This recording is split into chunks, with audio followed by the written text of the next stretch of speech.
Olá, boa noite, a paz a todos, chegando para a leitura de um versículo da Palavra de Deus, na Epístola de Paulo aos Filipenses, capítulo 4, versículo 8.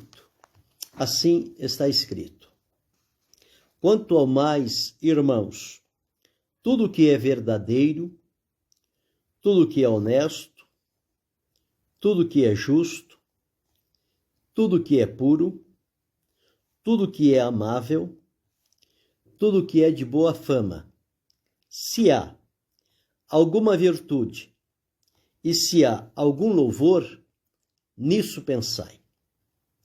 Esta foi uma orientação de Paulo aos irmãos da cidade de Filipos. Ele, terminando essa epístola àquela igreja, o último capítulo, ele abre o coração e fala dentro de um capítulo sobre vários assuntos necessários e que fazem parte da vida cristã. Ele começa falando do gozo e alegria que tem em lembrar daqueles irmãos, e ele tem aqueles irmãos de Filipos, a quem ele anunciou Jesus e trouxe-os a Cristo como sua alegria, como sua coroa, e orienta eles a permanecerem firmes no Senhor. Nunca é demais exortar e aconselhar a firmeza cristã, a firmeza em Deus. Porque o cristão, ele vive num mundo de contratempos, de controvérsias, de oposições àqueles que se dispõem a servir a Deus e procura a todo tempo oferecer oportunidades e desejos para que as pessoas se desencaminhem do Senhor e se deixem levar por aquela situação. Por isso é que Paulo diz, assim firmes no Senhor. Estai assim firmes no Senhor. Uma coisa que nós não podemos descuidar é com relação à nossa firmeza em Deus. Já para os irmãos da cidade de Colossos, Paulo agradeceu a Deus pela firmeza daqueles irmãos. No capítulo 2, versículo 5, ele diz assim: porque ainda que esteja ausente quanto ao corpo, contudo em espírito estou convosco. E observe agora, regozijando-me, quer dizer, tendo uma alegria profunda, permanente, redobrada, e vendo a vossa ordem e a firmeza da vossa fé. Então, aos Colossenses, ele ressaltou estas características importantes: boa ordem, quer dizer, a ordem com que eles se mantinham, e a firmeza em Deus. E olha que eles eram bombardeados por aqueles que queriam enganá-los com palavras persuasivas, palavras bonitas, palavras convincentes, mas que na verdade o intuito é tirá-los da comunhão com o Senhor. Deus abençoe, pastor Edinaldo Lima. Mas aqui ele então diz que, olha, embora que eu esteja ausente, eu estou me regozijando, vendo a vossa ordem e a vossa firmeza em Cristo. Já para os irmãos aqui de Filipos, ele está dizendo: estai assim, firmes no Senhor, amados.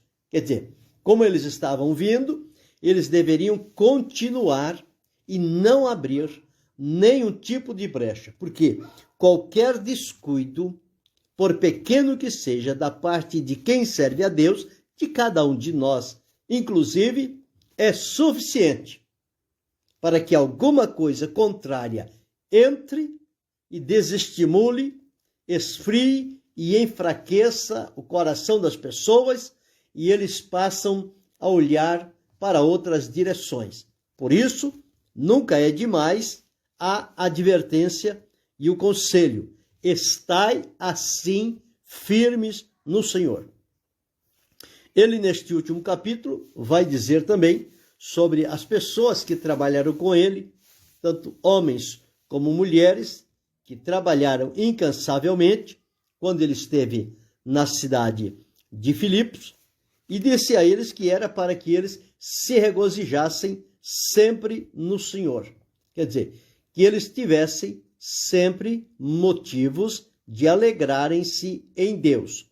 Quando a pessoa está em comunhão com Deus, ele tem motivos mil para se regozijar, para agradecer a Deus. Motivos é que não falta. O intuito é, em primeiro lugar, estar seguro na comunhão com Deus. Estando seguro nesta comunhão, os motivos de glorificar a Deus e de se regozijar nele são infindáveis. No verso 5, ele fala sobre a equidade, o equilíbrio, o senso de justiça daqueles irmãos, que era notória a todos os homens, e falando que perto está o Senhor. Quer dizer, lembrando, mais uma vez, a proximidade da vinda do Senhor. E deixa aqui uma outra advertência sobre a inquietude, a ansiedade, que procura, muitas das vezes, desviar as pessoas da firme comunhão em Deus. Então ele diz, não estejais inquietos por coisa alguma. Nada deve ser motivo de nos inquietar e nos tornar ansiosos, porque na ansiedade nós anulamos a fé, porque a ansiedade gera preocupação. A preocupação vai despertar-nos em cuidado. Preocupar é ocupar-se antecipadamente. Quer dizer, algo que nós pensamos que vai acontecer. E, na verdade, em 90% dos casos, estas coisas com que nós nos ocupamos antecipadamente, ou seja, ficamos preocupados, elas nunca vão existir. Então, são coisas nossas que vêm, muitas das vezes, para nos sufocar. E a pessoa ansioso, inquieto, ele sente-se perturbado. Ele sente-se afligido, vulnerável. E muitas das vezes até se faz de vítima. Mas ele diz o seguinte, não é para estar inquieto. É para que as nossas petições sejam em tudo conhecidas diante de Deus. Qualquer coisa que surgiu, um pensamento, um problema, um sentimento, recorra ao Senhor. Coloque em oração diante do Senhor. Torne isto conhecido diante de Deus. Diga o que é que está se passando, o que você está passando, o que você está sentindo, qual é aquele momento. Isso tudo são coisas, o apóstolo ensina, que é para se colocar diante do Senhor, não ocultar nada dele. Porque ele conhece tudo, ele vê tudo, ele sabe tudo. Então não adianta a gente querer esconder as coisas do Senhor. Ele é o único com quem nós devemos ser francos, transparentes, sinceros, verdadeiros e fiéis. Com os humanos, existem aquelas barreiras, aquelas dificuldades. Nem sempre a gente pode revelar tudo que a gente sente ou pensa, porque a gente não sabe com quem nós estamos falando. Que são pessoas semelhantes também a nós, que pode estar no momento ou no outro momento. No momento de firmeza, que pode nos aconselhar, ou no momento de fraqueza, que com aquilo pode terminar enfraquecendo-se cada vez mais. Então, quando nós recorremos ao Senhor, não tem este problema.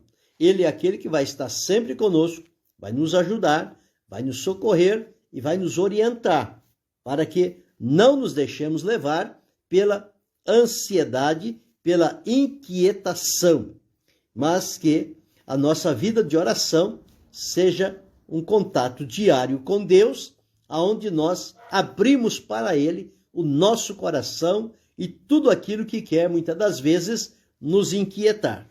Ele fala sobre a paz de Deus, quando nós depositamos em confiança diante do Senhor, nós passamos a desfrutar de uma quietude, uma tranquilidade, uma paz. Aquela inquietação vai embora, porque nós recorremos em tempo ao Senhor e colocamos diante dele. Porque à medida em que nós tentamos lutar com a inquietação, ela vai nos sufocando cada vez mais e pressionando. e chega um momento que nós não temos saída para ela. Então, o que fazer? É colocar, começou a sentir a inquietação, corra aos pés do Senhor. Coloque diante dele. Diga, Senhor, aqui está. Senhor, isso está inquietando o meu coração, a minha mente, a minha visão, a minha audição, o meu coração está ressaltado. Há uma inquietude, Senhor. Me ajuda. Eu coloco em tuas mãos. Coloca e descansa no Senhor. E aí vem o versículo 8 que eu li. Depois de falar essas coisas, ele diz, quanto ao mais, irmãos, quer dizer, ainda além destas orientações, de eles permanecerem firmes no Senhor, de eles regozijarem-se, de eles serem equinâmenes, quer dizer, equilibrados em tudo, que eles têm a convicção da proximidade da vida do Senhor e que deve colocar diante dele as suas inquietações e que a paz de Deus, ela vem como resultado da entrega que nós fazemos daquilo que nos inquieta e sufoca ao Senhor. Entregamos a Ele, Ele promove paz no nosso coração, nós descansamos porque a coisa agora já não está mais no nosso controle. Já entregamos ao Senhor e Ele, com graça e misericórdia e por amor a cada um de nós, Ele vai dar uma solução. Então, no versículo 8, ele diz, quanto ao mais, irmãos, agora ele vai falar sobre 6 coisas importantes que devemos ater-nos a ela em todo o tempo. E certamente, quando nós estivermos ocupados neste quanto ao mais que Paulo está dizendo, a inquietação não vai encontrar lugar para nos inquietar. O problema, a dificuldade, o embaraço, não. Porque nós vamos estar voltados para um direcionamento para que estejamos mais próximos e seguros na presença do Senhor. Então ele começa a dizer, quanto ao mais, irmãos, tudo o que é verdadeiro. Verdadeiro. É preciso enfatizar. Por quê? O mundo que nós vivemos é um mundo perverso, é um mundo corrompido, é um mundo que jaz no maligno, é um mundo em que toda a operação do adversário, ela encontra expressões em muita vida e é o espírito que domina o mundo. Portanto, aqueles que fazem a profissão de fé, de servir a Deus e de obedecê-lo, eles precisam entender que eles estão no mundo, mas não são do mundo e não devem fazer prática da sua vida os costumes do mundo, as suas práticas, os seus hábitos, os seus comportamentos. Pelo contrário, nós servimos ao Senhor do céu e não ao Senhor da terra, aquele que domina sobre os homens espiritualmente.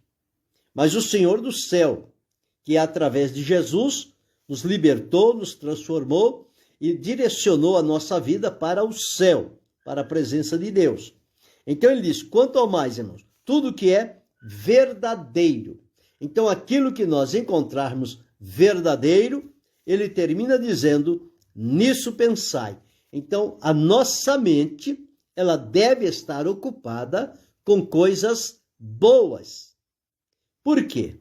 Porque se coisas boas que nos levam para mais perto de Deus, para pensarmos nele, para buscarmos dele, certamente isso vai nos manter em atividade, uma atividade dinâmica com Deus e a operação de Deus em nós, que não vai abrir espaço para o que é falso, para o que é duvidoso. Então nós vamos pensar no que é verdadeiro, porque existe aquilo que é falso, que não é verdadeiro, que é mentira, é engano. E não vamos perder o nosso tempo ocupando a nossa mente em pensar nas coisas que não são verdadeiras. Por isso que Paulo nos direciona aqui, tudo que é verdadeiro. Esse é o primeiro ponto. Onde é que nós vamos encontrar as coisas verdadeiras? Em Deus e na sua palavra. São os locais onde nós vamos encontrar o que é verdadeiro. Se nós formos olhar para o mundo e para as pessoas, nós vamos encontrar uma série de dificuldades. Mas quando olhamos para Deus e a sua palavra, nós encontramos ali tudo que é verdadeiro. E é exatamente o que nós precisamos. Então, para pensar no que é verdadeiro, nós precisamos buscar o que é verdadeiro. E o endereço para buscar é em Deus e na sua palavra. Que o livro de Deus é o livro que vai na contramão da sociedade. Porque a sociedade, o mundo, jaz no maligno. E a palavra de Deus vem contra estas práticas e estes princípios, com uma proposta de Deus para que a humanidade venha ao arrependimento, venha à conversão, sejam libertos e tenham a sua vida transformada de maneira radical, completa, para que experimente, então, a comunhão com Deus e viva para a glória do nome do Senhor. Então, a primeira coisa que ele diz é tudo que é verdadeiro. Então, nós temos que fazer diferenciação do que é verdadeiro e do que é falso. Este é o primeiro ponto. Segundo, tudo que é honesto. Honesto. Honestidade não é obrigação. Honestidade é dever de todo homem. Mas como eu volto a dizer, vivemos num mundo em que honestidade está fora de moda. O que mais figura no mundo é a desonestidade. É ir contra o senso do que é honesto. Mas diante de Deus, a nossa procura e o nosso pensamento deve ser por aquilo que é honesto. Só deve chegar a mim aquilo que Deus direcionar a mim. E eu tenho que ser honesto. Eu não posso lançar mão daquilo que não me pertence dizendo que é meu, porque aquilo vai ser uma desonestidade. Então, temos que praticar a honestidade, ser honesto. A maior virtude do ser humano é a honestidade, é a verdade. São as coisas que vão identificar o caráter de uma pessoa sadia, salva, liberta, transformada. Só ali nós vamos encontrar estas práticas que Paulo está aconselhando aqueles irmãos de Filipos para que eles tomassem tempo com essas coisas. Então, em primeiro lugar, tudo que é verdadeiro. Segundo, tudo que é honesto. Terceiro, tudo que é justo. Veja como são palavras bem definidas. Se for aprofundar o sentido e estudar cada uma delas, vai levar muito tempo. Mas elas funcionam como que fundamentos e estruturas da nossa vida de comunhão com Deus. Então, verdadeiro, honesto e justo. A justiça. Quem é justo, faça a justiça ainda. Foi o que o apóstolo João deixou escrito lá uma das suas cartas. Quem é injusto, ele diz, faça a injustiça ainda. Então, quem é verdadeiro, pratique a verdade. Quem não é, continua na mentira, no erro, no engano, na falsidade. A honestidade, quem é honesto, continue praticando o que é honesto. Quem não é, vai para o lado da desonestidade. E o que é justo, faz o que é justo. E nós encontramos aqui a quarta coisa. E tudo que é puro, pureza. Lembrando que nós éramos impuros, tínhamos impurezas, mas Jesus nos perdoou, nos purificou, tirou de nós a impureza e agora o Espírito de Deus, após fazer uma limpeza profunda na nossa vida, estabeleceu como fundamentos ali a pureza. Então nós temos que ter pureza de mão, pureza de pensamento, pureza de coração. Precisamos ter pureza em tudo o que fazemos ou tocamos, ou temos acesso. Nós devemos demonstrar que nós somos guiados por aquilo que é puro. Porque, como eu disse, no mundo há impureza. Impureza. E o Senhor Jesus é o único que pode nos libertar de toda e qualquer impureza. Em quinto lugar, ele diz tudo que é amável. Amável. Porque existem as coisas que são amáveis e existem as coisas que são odiáveis. Mas o conselho para o salvo é as coisas, ou seja, tudo que é amável, que vai em função do amor de Deus que está derramado em nosso coração. E sexto, ele afirma aqui, tudo que é de boa fama. Boa fama, quer dizer, uma coisa correta, em oposição à má fama. Nós encontramos quando as pessoas falam de um ou de outro, olha, fulano é de boa fama. Já para outros, aquele é de má fama. Quer dizer, aquele está desencaminhado, aquele está indo para a prática do mal. Mas este outro é de boa fama. Quem é de boa fama é confiável, é verdadeiro, é justo, é honesto, é sincero, é amável. Então veja como as coisas vão se interligando entre si. Então ele diz tudo que é amável, tudo que é de boa fama. Então, num único versículo, Paulo apresentou aqui 6 qualidades ou virtudes que precisamos buscá-la.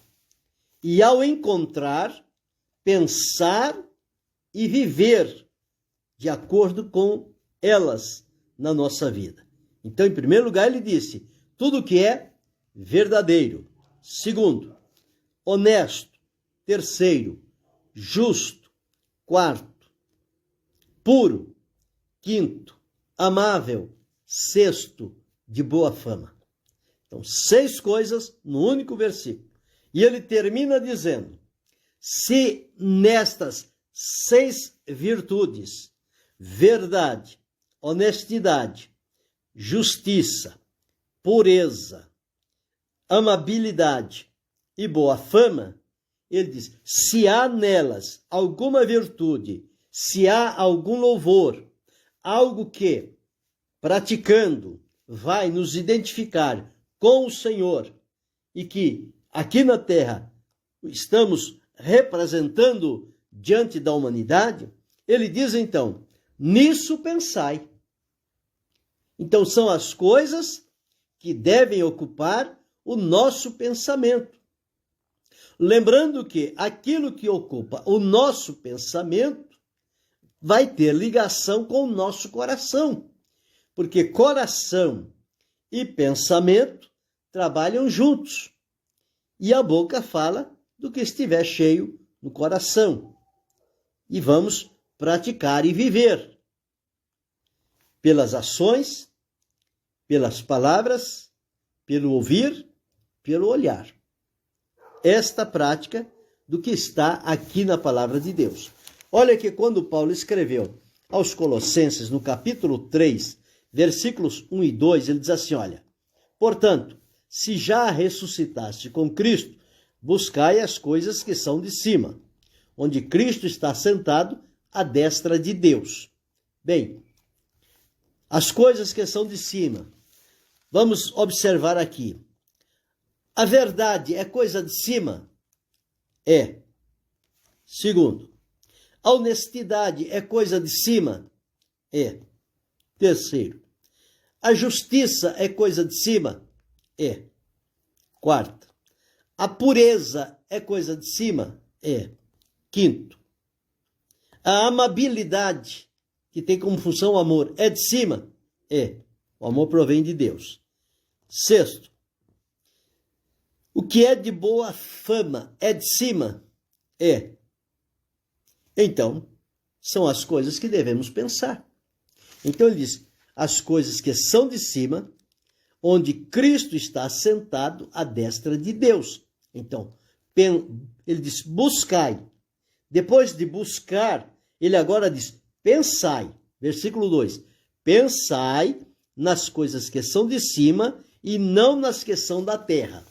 E aqui, Paulo volta a dizer, se há alguma virtude, se há algum louvor, na verdade, na honestidade, na justiça, na amabilidade, na pureza e na boa fama, nisso pensai. Então, é algo que deve, em verdade, ocupar o nosso pensamento. Nós não podemos viver vagueando com a mente vazia, sem ter algo com que nos ocupar. Porque alguém disse num passado que a mente vazia, ela se torna uma oficina do diabo, um mecanismo por onde ele começa a jogar as suas setas e as suas artimanhas, os seus estratagemas, para que possa nos enlaçar no engano, e como a mente está flutuando, vem as coisas e ocupam. Agora, se a nossa mente já está ocupada, não tem mais o que ocupar. Por isso que ele coloca aqui, nisso pensai. Quer dizer, seja as coisas que ocupem a nossa mente, o nosso pensamento, o nosso coração. Coração e mente está ligado. Tanto é que a palavra de Deus, em partes, ela não fala sobre entendimento da mente. Ela fala entendimento do coração. Então veja que eles estão ligados, coração e mente, né? Que Deus possa abrir os olhos do nosso entendimento. E o entendimento ligado ao coração.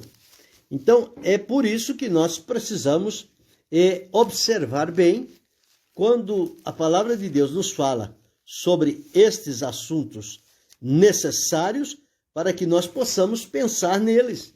E aqui ele estava dando este conselho aos irmãos lá da igreja de Filipos, para que eles continuassem. E veja que beleza, que testemunho brilhante daqueles irmãos de Filipos.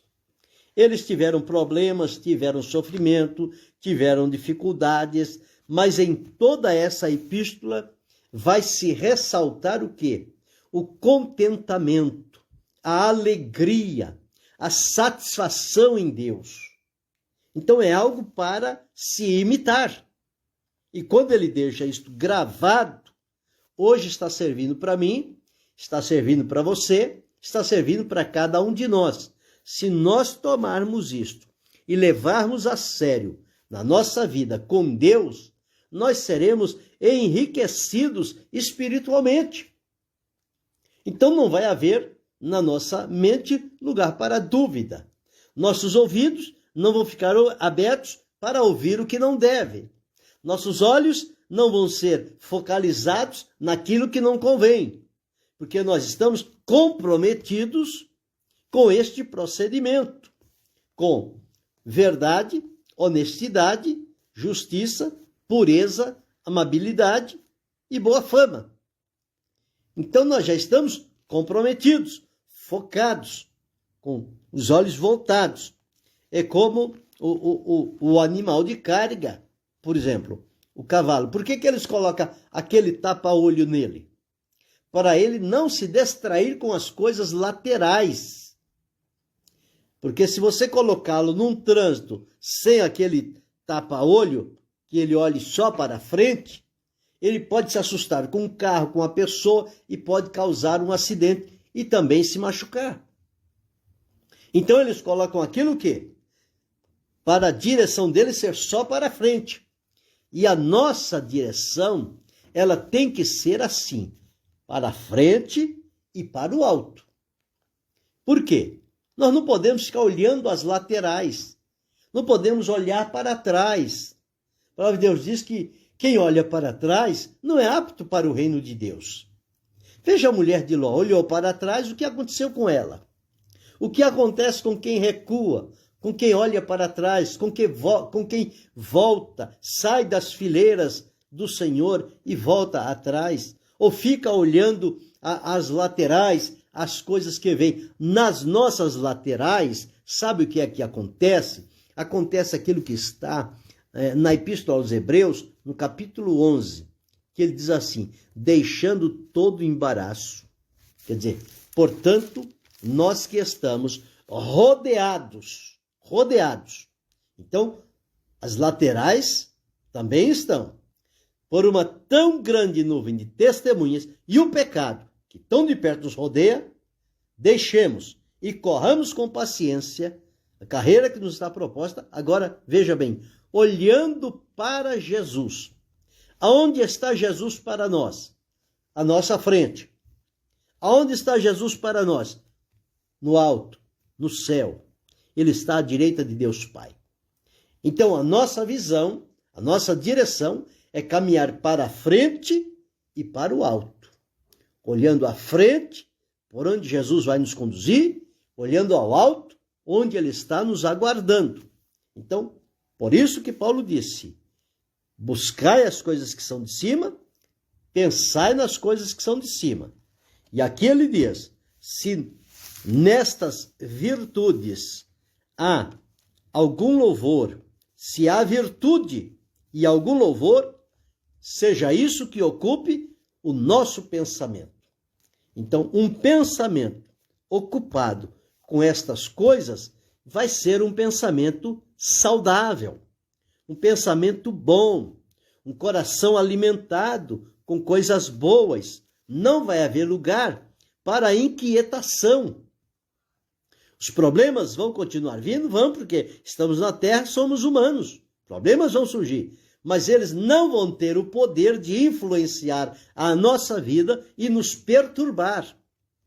Porque nós vamos ter o controle sobre eles. Por quê? Porque nós estamos pensando em coisas que nos levam ao céu, que nos colocam na presença de Deus, que nos dá a confiança de que em Deus a resposta, em Deus a solução. Então, por isso, não há lugar para inquietação e nem mesmo para preocupação, que na maioria das vezes não se concretiza aquilo que a gente pensa que vai acontecer. Então, o melhor a fazer é pensar nestas coisas, glorificar o nome do Senhor e que a nossa vida, o nosso comportamento e palavras demonstre que nós estamos pensando nestas coisas. E como é que descobrimos isso? E quando sabemos que as pessoas estão pensando conforme esse texto da palavra de Deus? É simplesmente conversar com elas por um período pequeno de tempo. Nós já vamos observar pelas palavras e expressões que ela vai transmitir a nós, onde é que eles estão pensando. Se eles estão enquadrados nestas coisas, por exemplo, se eles estão pensando no que é verdadeiro, no que é honesto, no que é justo, no que é puro, no que é amável, no que é de boa fama. Como também poderemos descobrir nesta convivência, nesta proximidade, que às vezes não está tendo verdade, não está tendo honestidade, não está tendo justiça, não está tendo pureza, não está sendo movido por amor e não está tendo boa fama, está tendo o contrário disso. Então essas coisas são fáceis de perceber, basta ficar por um tempo junto e dialogar, porque sempre nós vamos falar daquilo que está dominando o nosso coração. Não pode ser diferente. E nós precisamos nos associar com aqueles que estão, se nós estamos agindo desta forma, nós precisamos procurar nos associar com quem está nesse mesmo propósito e caminho. Porque aí, então, seremos dois a fortalecer um ao outro naquele propósito que Deus deixou estabelecido na sua palavra para o nosso enriquecimento e fortalecimento espiritual. Mas o segredo está aqui. Buscar e pensar. Buscar e pensar. Se nos falta alguma dessas coisas hoje, busquemos em Deus. Após buscar em Deus, façamos dela o alvo do nosso pensamento. E assim vamos viver, pela fé em Deus, para a glória do seu nome, vivendo, pensando em coisas boas, coisas que glorifiquem ao Senhor. Então, se há alguma virtude, se há algum louvor, nisso pensai. Então, quando esta expressão, nisso pensai, existe aqui 6 virtudes que nós devemos buscar e pensar nelas em todo o tempo. Que isto seja um direcionamento para a nossa vida de fé. Querendo Deus, amanhã retornaremos.